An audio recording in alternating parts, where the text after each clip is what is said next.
तर जंतर मंतरवर जे आंदोलन सुरू आहे त्याला आता ओबीसी समाजाचा सुद्धा पाठिंबा दिसतोय। ओबीसी कार्यकर्त्यांनी दिल्लीमधील जे विद्यार्थी आंदोलन सुरू आहे त्याला भेट दिली। ओबीसी नेते प्रकाश शेडगेन यांनी जंतर मंतरवर भेट दिली, त्यांची उपस्थिती होती आणि त्यांच्याशी बातचीत केलेली आहे आमचे प्रतिनिधी संदीप राजगोळकर यांनी। आपण बघूयात।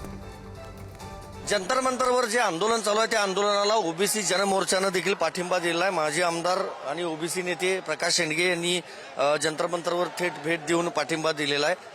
सर, राजीनामा होत नाही, इतके सगळे विद्यार्थी रस्त्यावर उतरलेले आहेत, काय झालं पाहिजे? हे पहा, या देशामध्ये पहिल्यांदा इतिहासामध्ये पहिल्यांदा तरुणांना एक आंदोलन जे हातात घेतलेलं आहे आणि साधा सुद्धा विषय होता, इतका काय गंभीर विषय नव्हता की जे नीट पेपर फुटी झाली त्याची जबाबदारी सरकारने घ्यावी आणि शिक्षण मंत्र्यांचा राजीनामा घ्यावा, एवढी एक साधीसुधी मागणी होती।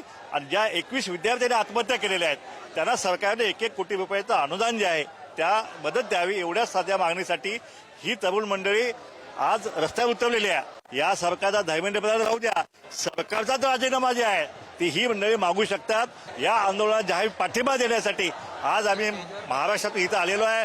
महाराष्ट्रातला ओबीसी समाज, त्यांचे विद्यार्थी, सगळे कार्यकर्ते जे आहेत अभिजित दिपकेच्या या आंदोलनामध्ये सक्रिय पाठिंबा देणार।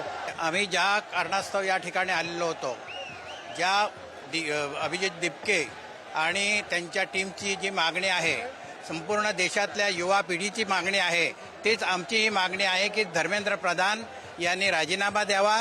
व्हिडिओ जर्नलिस्ट विजय देशमुखसह मी संदीप राजगोळकर, पुढारी न्यूज, नवी दिल्ली।